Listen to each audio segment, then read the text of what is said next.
So what would it actually take for the US to kidnap a foreign president? It sounds like something straight out of a movie, right? Well, a viral video laid out a pretty shocking minute-by-minute scenario for exactly that. A secret operation to capture Venezuela's leader. Today, we're going to break down exactly what this video claims and the pretty explosive arguments it makes. And this really is the big, provocative question the source material hits you with right from the start. It frames everything that's about to follow. I mean, could a superpower really pull off something this audacious? Let's dive into the scenario it lays out. All right, so according to the story, it all kicks off here, January 3rd, 2026. The time? 2 in the morning. We're talking about the dead of night, the absolute perfect time for a clandestine operation to get underway.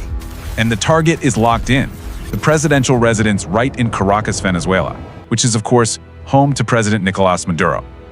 Then, the first move is made. Bam! The entire city of Caracas is plunged into total darkness. The source claims a massive cyber attack takes down the whole power grid, creating chaos and, you guessed it, the perfect cover for what's about to happen. And every good secret mission needs a name, right?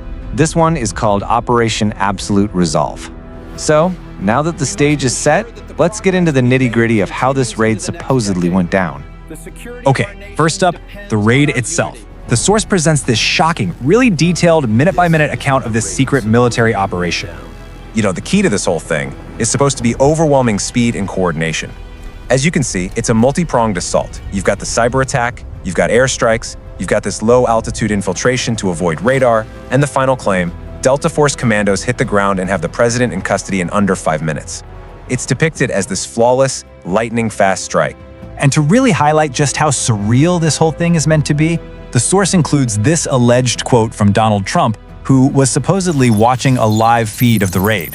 The idea of watching a real-world military operation like a TV show, well, that just shows a stunning level of detachment from what would be a massive international incident.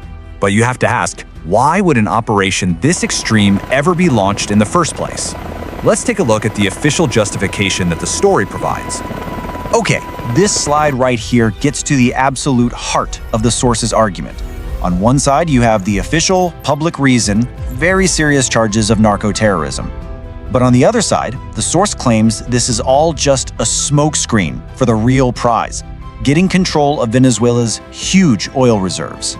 So let's dig a little deeper into that primary argument, right? The source spends a good amount of time building this case that the hypothetical raid was, when you boil it all down, about oil. The whole argument really starts with this one, just staggering number, 303 billion. That is how many barrels of proven crude oil reserves Venezuela is apparently sitting on. And to put that number into perspective, just take a look at this. Venezuela has more proven oil than Saudi Arabia and way more than the US. They hold nearly 1/5 of the entire world's supply. That, the source argues, is the real prize here.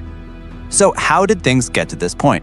Well, the source presents this timeline, showing how relations went from being super friendly to totally hostile. The key turning point, it argues, was back in 2001, when Hugo Chavez nationalized the oil industry. After that, it alleges this pattern of escalation, a failed coup, sanctions, and then finally a full blockade of oil exports.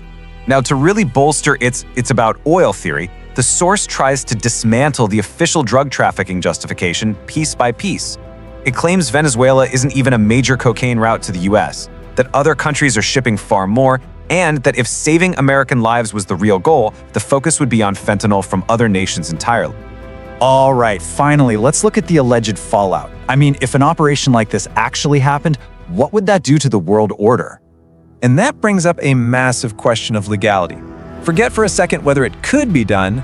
Should it be done? Is there any legal framework out there that would actually permit an action like this? Well, according to the source, the answer is a big, clear no. It alleges 2 major violations. First, a violation of US law, because any act of war is supposed to get congressional approval, which in this scenario didn't happen. And second, it's a blatant violation of the UN Charter, which explicitly protects the sovereignty of member states from military force. The source then paints this picture of just global outrage.